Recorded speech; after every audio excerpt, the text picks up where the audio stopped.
우리 사랑하는 성도님들, 지난 한 주간 잘 지내셨습니까? 저도 우리 성도님들 기도와 또 하나님의 은혜로 건강히 잘 지내고 오늘 또 이렇게 말씀을 전할 수 있게 돼서 감사합니다. 아직까지 덥기도 해도 혹은 비가 뿌려 시원한 날 되기도 해도 우리 가슴과 느낌은 이미 가을로 채워져 갑니다. 벌써 바라보이는 나뭇잎 몇 개들은 물이 들었고 또 물든 잎을 품고 있는 그 나무들이 잎을 떨어뜨려 바닥에 벌써 떨어지는 것들도 있습니다. 자연은 변화됩니다. 변화는 순환입니다. 그 순환을 통해 이루어지는 역사와 삶의 시공간을 유지하고 보존하고 발전시키는 역사의 회전을 이룬다는 생각을 하면 우리 삶에 비록 이러저러한 답답함과 어려움, 눈물이 있다 할지라도 우리는 새로운 소망을 갖습니다. 변화, 순환, 유지, 보존, 발전이라는 회전의 복원 속에서 늘 새 은혜의 기회 가지고 새 시간이 있을 것이라고 믿고 있기 때문입니다. 그 어떤 기쁨도 흘러가지만 그 어떤 고통도 흘러간다는 것 좀 알고 있습니다. 우리는 부족하고 부끄러워도 하나님의 백성입니다. 그 백성 긍휼히 여기시고 또 기쁘게 사랑으로 다가오시는 하나님의 은혜와 자비로 오늘 우리는 예배를 드리고 있기에 그 모든 것이 우리들에게 확신되고 있습니다. 오늘 히브리서 11장 후반부에 나오는 우리가 늘 좋아해서 힘을 얻고 또 그러나 때로는 그 때문에 얼마간 부담도 되는 세상이 감당치 못하는 사람이라는 하나님 백성에 대한 멋진 문구에 대하여 생각해 보고자 합니다. 우리는 과연 이 세상에서 어떻게 살아, 어떻게 어려우며 그때로 믿음으로 인해 겪는 산전과 수전을 우리 삶의 영화로움으로 완성해 가는가를 살펴보려고 하는 것입니다. 오늘 본문 진입합니다. 히브리서 11장은 우리가 아는 바대로 믿음장이라고 생각할 수도 있습니다. 과연 믿음이란 무엇일까? 믿음이란 사고의 구조와 그 믿음이 선물로 주어지는 과정, 그리고 그 믿음으로 살아온 선조들의 실제 삶 속의 실상 모습을 통해서 우리들에게 이러한 것은 믿음이다라고 가르쳐주고 있음을 봅니다. 먼저 사고, 생각으로 파악하고 생활로 느끼고 실제로 살아감으로 보여준 인물들의 실제 순간의 모습을 열거합니다. 그것을 통해서 우리에게 믿음이란 바라고 생각하고 기대한 것에 가장 진실하고 사실적인 실제 실상임을 말씀하고 있습니다. 내 가슴 속에 품은 믿음이라는 사실 자체가 내게 있어서 가장 큰 하나님의 은혜요 믿음의 실상이라는 것입니다. 먼저 우리는 히브리서 11장 전체 모습 속의 설명과 사실적인 모델 제시를 통해 우리에게 이루어지는 힘 있는 성도의 모습을 봅니다. 세상이 감당치 못하는 사람, 그 믿음의 힘이란 이 세상 그 어떤 힘, 이 세상 그 어떤 시련, 고난, 아픔을 능가합니다. 이 세상이 작게 보일 만큼 우리는 하나님의 은혜로 큰 사람 되어 위축되지 않고 오히려 세상이 감당치 못하는 사람이 되는 은혜의 모습을 보여주어 우리의 믿음을 격려합니다. 용감하게 실제화하여 실제 삶 속에서 그것을 누릴 것을 우리들에게 말씀 제시하고 있습니다. 무엇으로 남을 것인가를 늘 잊지 않고 사는 하나님의 백성인 우리로서는 히브리서 11장 전체 그리고 하나님 말씀 전체를 바라보며 때로는 위축될 삶의 시련과 지루함 그리고 스스로 느끼는 무기력과 무능감과 초라함 속에서 오히려 우리는 믿음으로 승리하고 기뻐하며 자신 있게 우리의 행보를 이루기를 바랍니다. 제가 어제 정성구 목사님 가정에 또 특별한 행사가 있어 사모님이 팔순이 돼서 이렇게 예배를 인도해 주셨으면 좋겠다 말씀하셔서 예배를 인도하여 드렸는데요. 정성구 목사님이 뭐라고 얘기했냐면 내가 이 교회 16년 동안 다니면서 귀에 아주 딱지가 붙을 정도로 들은 말이 있는데 무엇으로 남을 것인가를 생각하라. 그 말은 귀에 딱지가 앉을 만큼 맨날 들었대요. 제가 맨날 했습니까? 근데요, 아주 그의 귀에 딱지가 되도록 들으셔서 이제 맨날 느껴지신 거죠. 또 저기 써 있으니까 또 확인되겠죠. 정말 우리는 무엇으로 남을 것인가를 생각하는 사람입니다. 오늘 칼럼에도 썼잖아요. 무엇을 보고 나의 삶을 결정할까는 취향이에요. 그러나 결과에 대해서는 자신 있게 받아들일 각오를 가져야 합니다. 또 그렇게 살아야 합니다. 어떤 것도 서로 평가하지 않고 서로를 존중하고 소중한 것이라 서로를 인정해야 합니다. 어쨌든 무엇으로 남을 것인가를 생각하고 사는 우리로서 히브리서 11장과 읽은 말씀 속에서 조금 더 확인을 해보고자 합니다. 먼저 히브리서 11장 1절에서 3절을 보면 이렇게 제시되어져 있습니다. 믿음은 바라는 것들의 실상이요 보이지 않는 것의 증거이니 선진들은 이로써 증거를 얻었느니라. 이게 맨 마지막 절에 같이 반복되어져 갑니다. 나중에 설명드립니다. 믿음으로 모든 세계가 하나님의 말씀으로 지어진 줄을 우리가 아나니 보이는 것은 나타난 것으로 말미암아 된 것이 아니라라고 말씀하고 있습니다. 우리 삶 속의 믿음은 보이지 않는 것인데 우리에게 확연하게 보이는 것, 그것 자체가 믿음이라는 것입니다. 그러므로 믿음의 세계, 모든 하나님의 말씀으로 지어진 것을 우리가 압니다. 우리 이전에 예수 그리스도 이전의 사람들은 예수 그리스도를 알지 못하고 오실 메시아를 기대했지만 예수님이 오신 이후의 인생들 그리고 우리를 포함하여서는 그 오신 메시아를 이미 보고 확신하고 느끼고 누리는 더 큰 축복의 백성으로 이전의 백성들이 바라보고 있었던 것이 실제라는 것을 우리는 확인하고 있는 이와 같은 모습입니다. 우리 믿음에 대해서 명쾌하게 선포하십니다. 하나님이 선물로 주셔서 우리 영혼과 삶의 전 분야에서 품고 있는 믿음이라 우리가 바라고 소망하는 것의 실제로서 우리가 믿음을 가지고 있다는 것 자체가 가상이 아닌 내 삶 속의 실제라는 것을 입증하고 있습니다. 가장 큰 증거는 내가 믿음을 가지고 있잖아요. 내가 믿음을 의심하지 않잖아요. 내가 믿음에 의해서 움직이고 있잖아요. 뭔가 실제가 있으니 그 실제로부터 힘을 부여받고 있는 것이 아니겠습니까? 보이지 않는 개념, 관념만이 아닌 그것이 삶의 실제를 포함하고 능가하기에 보이지 않는 하나님의 은혜의 선물로서 삶의 실상을 능가하는 증거 자체임을 말씀하고 느끼고 누리고 사는 것입니다. 그러면 우리는 생각합니다. 믿음이라는 게 무엇일까요? 민수기 21장 4절에서 8절을 차용해 생각을 합니다. 첫째, 범죄입니다. 하나님의 뜻을 벗어나 삶의 곤고와 상심으로 하나님께 원망하는 백성. 하나님이 인간을 축복하셔서 창조하셨는데 그 하나님의 뜻과 다르게 범죄한 인생이란 말이죠. 4절 보면 백성이 호르산에서 출발하여 홍해 길을 따라 에돔 땅을 우회하려 하였다가 길로 말미암아 백성이 마음이 상하니라. 5절 백성이 하나님과 모세를 향하여 원망하되. 그래요, 인간의 깨어진 모습, 그들이 마음이 상하여 백성이 하나님과 모세를 향하여 원망을 한 것, 이것이 결국 죄입니다. 그 죄 때문에 그들은 광야에 묻히는 겁니다. 어찌하여 우리를 애굽에서 인도내어 이 광야에서 죽게 하는가? 이곳에는 먹을 것도 없고 물도 없도다. 우리 마음이 하찮은 음식을 싫어하노라 하매라고 기록되어져 있습니다. 이런 범죄의 결과가 무엇입니까? 징계입니다. 죽음의 자리로 내몰리는 거죠. 6절 여호와께서 불뱀들을 백성들에게 보내어 백성을 물게 하심으로 이스라엘 백성 중에 죽은 자가 많은지라라고 말씀합니다. 범죄의 결과 이들에게 징계가 오는데 그 징계는 사망이죠. 하나님과의 분리, 영적인 관계의 절연, 그것이 우리 인생에게는 죽음인 것입니다. 그러나 하나님께서 이들에게 회개의 기회를 주시죠. 회개, 자신의 잘못된 죄를 죽음의 고통 속에서 돌이키는 겁니다. 7절 백성이 모세에게 이르러 말씀하되, 민수기입니다. 여호와여 당신을 향하여 원망함으로 범죄하였으니 여호와여 기도하여 이 뱀들을 우리에게서 떠나게 하소서. 모세가 백성을 위하여 기도하며 회개죠. 그 다음 오는 것이 무엇입니까? 구원이죠. 죽음의 지경에서 생명을 건지고 회복함입니다. 8절 여호와께서 모세에게 이르되 불뱀을 만들어 장대 위에 매달라 물린 자마다 그것을 보면 살리라. 모세가 놋뱀을 만들어 장대 위에 다니 뱀에게 물린 자가 놋뱀을 쳐다본 즉 모두 살더라 라고 말씀하고 있습니다. 요한복음으로 넘어옵니다. 3장 14절에서 16절을 보면 14절 모세가 광야에서 뱀을 든 것 같이 인자도 들려야 하리니, 십자가의 죽음이죠. 15절 이는 그를 믿는 자마다 영생을 얻게 하심이니라. 16절 우리가 잘 아는 성구잖아요.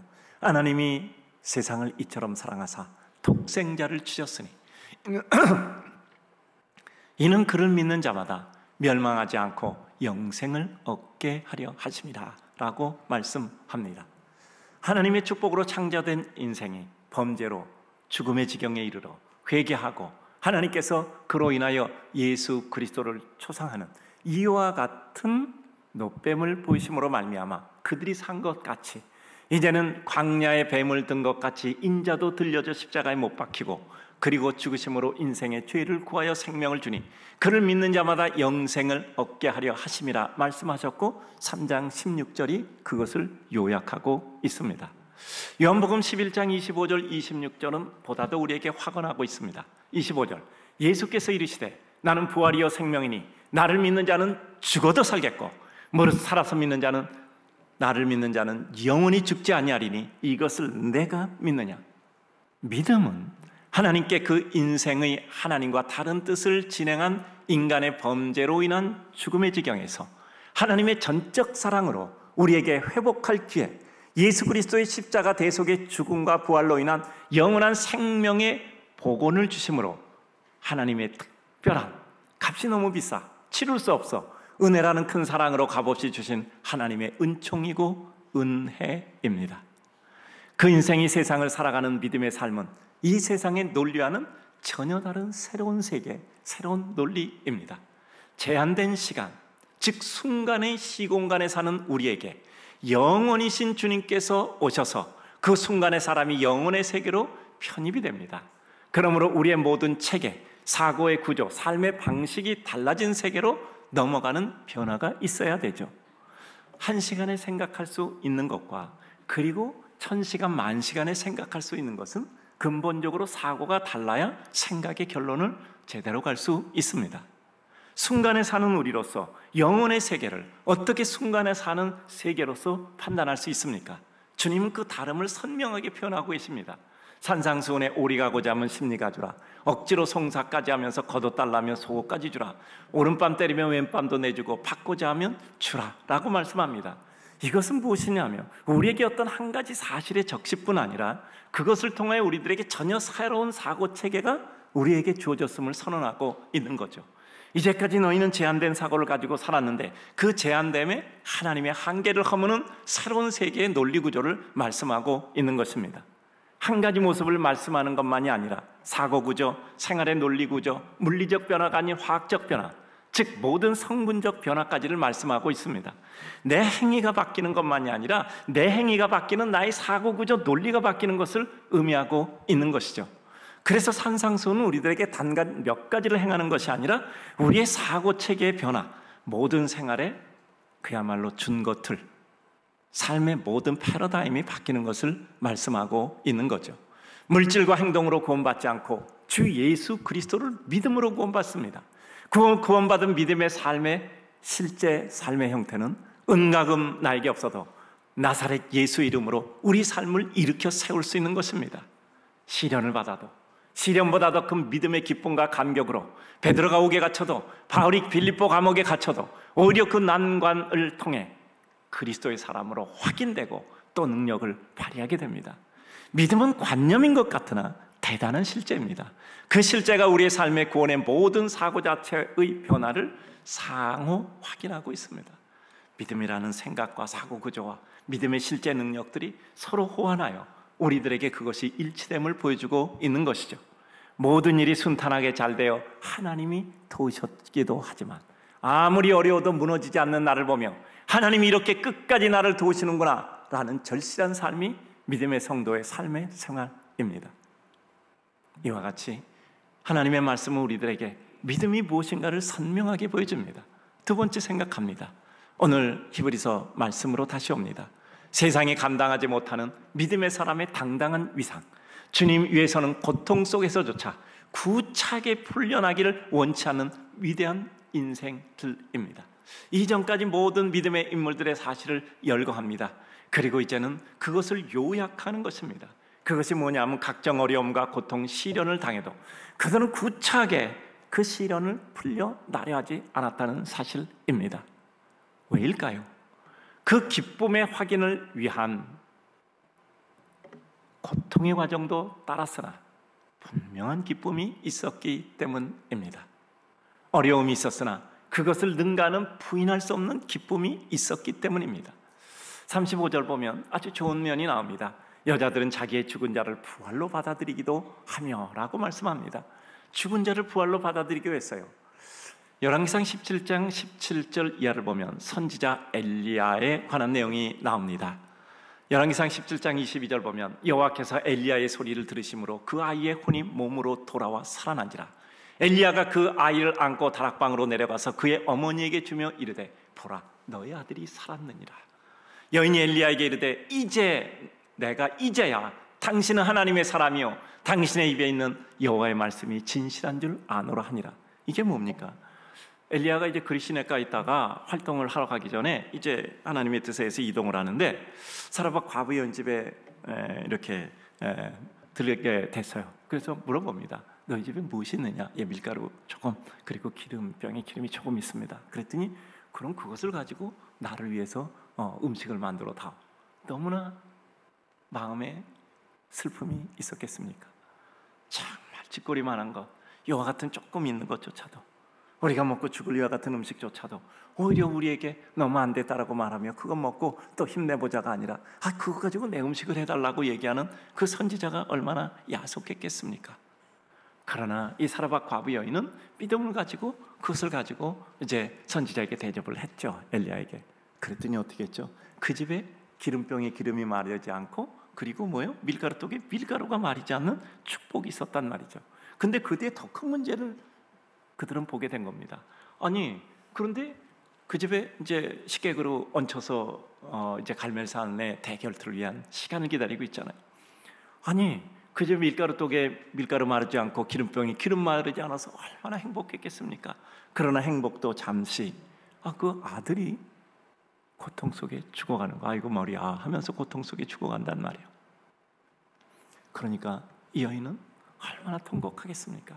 선지자요, 당신이 오기 전에는 우리는 비록 배고프고 어렵고 힘들어도 어린 아들과 함께 그래도 이렇게 잘 살았습니다. 근데 당신이 와서 우리는 기쁜 줄 알았는데 내 아들이 죽게 되었으니 도대체 이것은 어떻게 감당할 수 있겠습니까? 너무나 슬퍼하는 거죠. 그때 엘리야가 그 아들이 있는 시신 있는 곳에서 3번 그 앞에 엎드리고 그리고 하나님께 간구할 때 아들이 살아나자.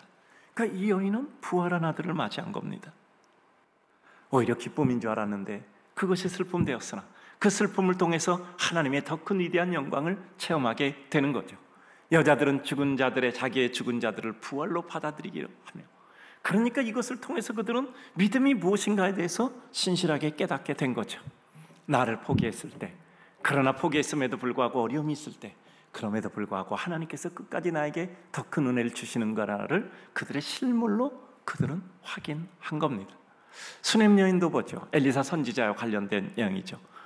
그 수넴 여인의 가정에 머무르는데 때로 자주 들려서 쉬기도 하고, 그런데 그 집에 아이가 없어요. 그래서 그 가정에 축복하여서 그 아이를 낳지 못하는 그 가정에 하나님께서 축복하여 자녀를 주셨습니다. 아들을 주셨는데 그 아이도 자라다가 일정한 소년이 됐을 때 고통스럽게 괴로워하며 죽었어요. 그러니까 또 무슨 생각이 들겠습니까? 우리에게 기쁨이 없어 기쁨 주셨는데 그 기쁨조차 빼앗아가니 우리는 더 큰 고통을 느낍니다. 그런 것이죠. 그러나 이 수넴 여인은 남편에게 이야기하고 그 나귀를 꺼내서 이제 안장 지우고 타고 이 엘리사 선지자에게 가는 겁니다. 당신이 축복하셔서 우리 가정이 주신 이 아들이 죽게 되었습니다. 머물러 있지 않고 그는 은혜를 향하여 나아간 거죠. 엘리사 선지자가 같이 와서 그 죽은 아들에게 하나님의 은혜를 간구하며 기도할 때 그 아들이 살아났어요. 죽은 자를 다시 부활로 받았으며, 나인성 과부도 마찬가지잖아요. 누가복음 7장을 보면 슬픔 속에 과부의 아들이 죽어서 상여가 나가는데 예수님께서 마주칠 때 그만 울라. 무슨 뜻인지 모르죠. 주님의 뜻은 다 앞을 보고 하시는 얘기잖아. 그만 울라. 울지 않아도 된다 라는 뜻이잖아요. 그리고 그 아들을 다시 살리시잖아요. 그때 여인은 죽은 자를 부활로 받은 겁니다. 나사렛의 마리아 마르다도 죽은 오빠를 부활로 맞이하잖아요. 그것을 통해서 그들은 믿음의 실제를 체험하고 실물로 확인한 것이죠. 그러나 때로는 믿음으로 인한 고통을 당하는 사람들도 있죠. 그러나 구차하게 면하려 하지 않았단 말이에요. 믿음으로 말미암아 내 삶의 상황이 바뀌지 않아도 풀무불에 던져진 새 다니엘의 친구들이 하나님이 우리를 구할 것입니다, 그러나 구하지 않는다 해도 우리는 변치 않습니다, 구차하게 면하려고 하지 않았죠. 그 어떤 시련, 아픔, 슬픔에도 굴절되지 않는 믿음이 주는 믿음의 당당함을 가지고 있는 것이죠. 35절, 여자들은 자기의 죽은 자들을 부활로 받아들이기도 하며 또 어떤 이들은 더 좋은 부활을 얻고자 하여 심한 고문을 받되 구차히 풀려나기를 원하지 아니하였고, 어떤 이들은 조롱과 채찍질 뿐 아니라 결박과 옥에 갇히는 시련도 받았으며, 37절, 돌로 치는 것과 톱으로 켜는 것과 시험과 칼로 죽임을 당하고 양과 염소의 가죽을 입고 유리하며 궁핍과 환난과 학대를 받았으니, 38절 뭐라고요? 이런 사람은 세상이 감당하지 못하느니라. 그래요, 그렇습니다. 여러분, 우리가 하나님께 기도해서 우리 마음의 소원이 이루어졌어요. 하나님은 나에게 이런 소원을 이루어 주셨구나. 정말 내 아들이 죽고 정말 슬픔 가운데 있지만 자식 잃어 가슴 무너진 이들에게 그들은 부활로 그들을 다시 받았습니다. 그래서 그들은 확신도 했어요. 그러나 그러지 못한 사람들도 있어요. 고통 중에 아직도 현재 진행 중인 사람들이지만 그럼에도 불구하고 그들은 그것을 구차하게 면하려고 하지 않았단 말이죠. 왜냐하면 더 좋은 부활, 하나님의 영광을 볼 것을 확신하고 있었기 때문이죠. 그것은 이 세상의 실물 세계를 능가하는 겁니다. 설령 그들이 죽을 때까지 그것을 받지 못한다 할지라도 그들의 믿음은 식어지지 않고 그들의 믿음은 흔들리지 않는 것이죠. 내가 눈앞에 보이는 것만이 내 믿음이 아니라 눈에 보이지 않는 것을 믿을 수 있는 믿음조차 주신, 내 안에 주신 이 믿음이야말로 나에게 있어서 가장 현실적이고 실제적인 하나님의 은혜라는 것을 확신하고 있기 때문이죠. 우리가 잘되고 성공해야만 하나님께 영광을 돌립니까? 우리가 잘되지 않고 고통스러운 가운데도 그 가운데도 내가 하나님을 믿고 있다는 믿음으로 내가 위축되지 아니하며 세상에 무릎 꿇지 않는, 바알에게 무릎 꿇지 않는 이와 같은 사람들로 남아있을 수 있다는 게 얼마나 큰 은혜인가 하는 것입니다. 믿음의 실체를 알기에 믿음은 더 이상 순간의 세계에 매이지 않고 비록 이러저러한 현재 인생의 삶을 살지만 영혼의 기쁨을 바라봅니다. 그러기에 고통과 아픔의 순간에도 구차해지지 않고 연연하지 않으며 고문당하는 아픔에도 구차하게 풀려나오기를 원치 않는 당당함입니다. 이것은 수많은 순교자들이 그것을 입증했고 요즘도 우리의 마음 가운데 내가 어떤 경우를 내가 누리지 못한다 해도 또 내가 어떤 경우를 당한다 할지라도 내 믿음은 그것에 굴절되지 않는다는 마음의 자존감을 가지고 살아갈 수 있는 것입니다. 우리가 무엇을 선택하느냐에 따라 선택에 대한 확신이 있느냐 없느냐를 우리는 더욱더 살펴볼 수 있게 됩니다. 어떤 것을 선택하느냐는 그 선택에 대한 확신이 있느냐에 따라 우리 마음의 태도, 정서, 색깔조차도 바뀌어지는 겁니다. 여러분 한번 생각해 봅시다. 배가 고파요. 음식을 보니까 더 시장해졌어요. 근데 이것도 상태에 따라 달라요. 주머니 음식을 사 먹을 정도 충분한 여건이 되면 그래, 내가 이거 좀 바쁘니까 요 일 마저 마치고 맛있게 더 맛있게 먹자라는 여유가 생겨 순간의 욕구에 밀리지 않고 그 할 일 다 마칠 수 있습니다. 근데 그렇지 못한 경우가 있어. 너무 시장해요. 근데 시장한데 가만히 생각해 보니까 내가 주머니 사정을 생각하면 저거 사 먹을 여건이 안 되네. 그럼 더 배가 더 고프단 말이야. 그리고 인생이 비관스러워진단 말이야. 그러니까 마음이 더 슬퍼서 일도 안 되는 경우도 있어요. 믿음의 힘은 실물을 넘어섭니다. 믿음의 힘은 실물을 넘어섭니다. 영혼의 힘은 지금 순간을 넘어설 만큼 큽니다. 내 앞에 어떤 상황이 벌어져도 그 상황보다 더 큰 하나님의 은혜, 믿음이 내 안에 존재하는 한 우리는 그 상황이 작아 보이는 겁니다. 늘 말씀드리잖아요. 내 앞에 있는 장벽이 커 보이면 우리는 절대 그 장벽을 넘어가지 못합니다. 내 앞에 있는 것이 작아 보여야 돼요. 내 믿음이 더 커 하나님의 은혜의 세계 안에서 그 모든 것이 작아 보일 때 구차하게 연연치 않고 하나님의 은혜 가운데 담대히 가게 되는 것입니다. 그래서 믿음에 집중하면 어느 날 내 관념 속의 믿음이, 내 생각과 느낌 속의 믿음이 그것을 넘는 실제로 다가온단 말이죠. 관념에 갇혀 있는 게 아니라 실제로 그것이 그렇게 느껴지는 거예요. 누가 남을 무시한다 생각하지 않고 우리는 그 가운데 긍휼의 심정을 가지고 우리는 하나님 앞에 더 담대히 그를 사랑할 수 있게 되는 거죠. 내 주머니에 무엇인가 부족한 것 같은 게 아니에요. 여러분 한번 생각해 봅시다. 음식을 사 먹으려는데 돈이 없는 것 같으니까 너무 슬퍼. 그러니까 더 배고파져. 근데 이러면 달라지잖아요. 그래, 난 현금은 없는데 난 지금 카드도 있고 내 통장에 돈이 많아. 그러니까 얼마든지 써도 돼. 그러면 그건 또 다르잖아요. 저는 믿음도 이렇다고 생각해요. 우리의 현실 세계에서 계산해 보면 현금 없는 것과 마찬가지 같아. 그러나 우리는 현금보다 더 많은 우리가 쌓아놓은 믿음의 놀라운 능력과 여건, 하나님의 축복이 있음을 확인할 때 비교할 수 없잖아요. 언제나 이 비교 속에서 이것을 확신하게 될 때 우리는 뜨거운 믿음으로 사느냐, 날마다 흔들리는 믿음으로 사느냐, 이 결정이 이루어지는 겁니다. 같은 여건인데도 인생은 현재 자신의 상태에 따라 느낌과 행동이 얼마든지 달라질 수 있습니다. 내가 가지고 있는 바른 깨달음, 즉 인식이 지금 내 현재의 생각, 느낌, 행동을 결정하게 하는 거예요. 그래서 늘 우리는 바른 깨달음이 필요한 거예요. 그래서 인식과 발견이라고 수없이 말씀드리는 겁니다. 우리 늘 기도할 때 그러잖아요. 하나님, 우리 청년들이 자신이 가장 많이 가지고 있다는 것을 깨달을 수 있도록 축복하여 주옵소서. 내가 가장 큰 것을 가지고 있고 내가 가장 소중한 것을 가지고 있다라는 확신이 내가 있을 때 내가 못 가진 자처럼 외롭고 슬프고 고독하고 괴롭지만은 않다는 사실이에요. 실물이 믿음을 능가하겠습니까? 믿음이 실물을 하나님의 은혜 가운데 소화하고 흡수하여 그것에서 아름다움을 누리게 되는 겁니다. 제가 소화와 흡수라는 말을 수없이 합니다.